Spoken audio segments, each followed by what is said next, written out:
Chapter 8. After the deportation, the wailing of old women could be heard from nearly every window and every door in the ghetto.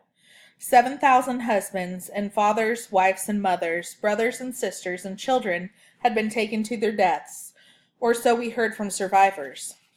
Rumors were whispered in the streets that shootings in the woods were too much trouble for the Nazis. Now they were gassing Jews to death in trucks and boiling their bodies to make soap, or so it was said. The thought of that made my stomach turn. There were more deportations, but for a time they were smaller selections, like those that had come before, and my existence in the ghetto, it wasn't a life, just an existence, went back to what it was. Those who could work were not taken away, and so, reluctantly, my father and I showed up for work details every morning.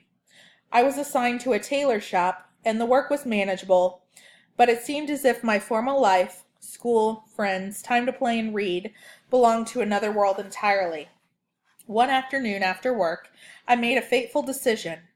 I went by a friend's house instead of going directly back to my family's rooftop hideaway. If I had gone straight home, if I had gone out to get our rations with my mother and father, things might have turned out very differently than they did. The streets of the ghetto were empty, and I finally headed home that day.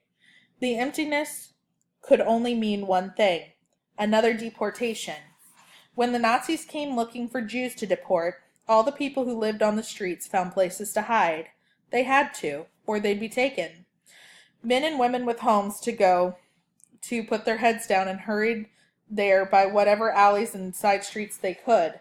I skirted down Limonasiago Street, ready to duck behind a busted-up piece of furniture or hide in a pile of old rags if I heard Nazis coming.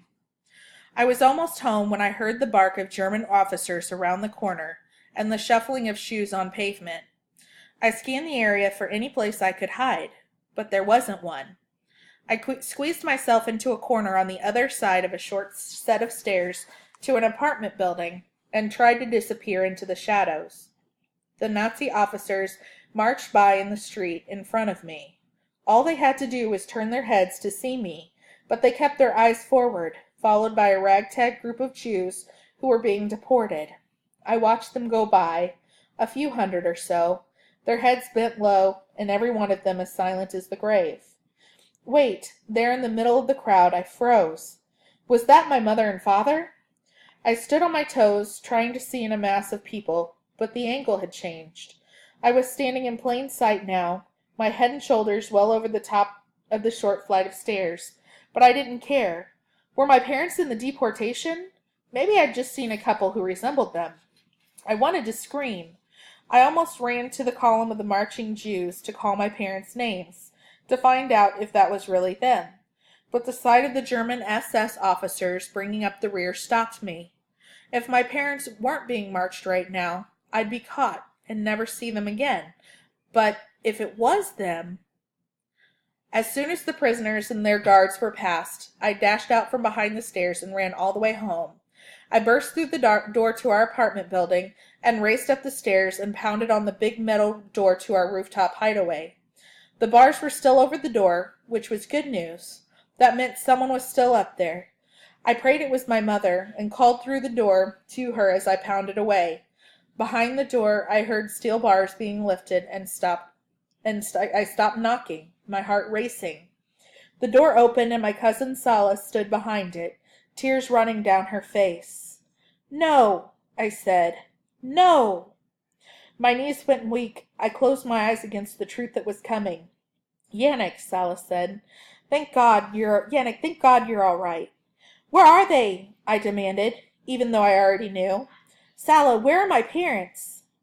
"I'm so sorry, Yannick. The Nazis grabbed them as they were coming back from buying bread. I saw them taken, right there in the street in front of the building." I staggered through the door and into the pigeon coop that had been our home, our sanctuary for more than a year. It was totally empty.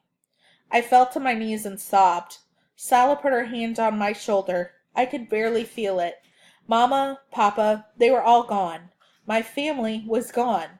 I felt like my heart was being wrenched out of my chest. The emptiness of the pigeon coop weighed heavy on me. Was I the only one left? How could I survive? Why would I survive? Maybe I should just go and give myself to the Nazis, I thought with bitterness, with defeat. No, I thought. I wiped the tears from my eyes with the back of my sleeve.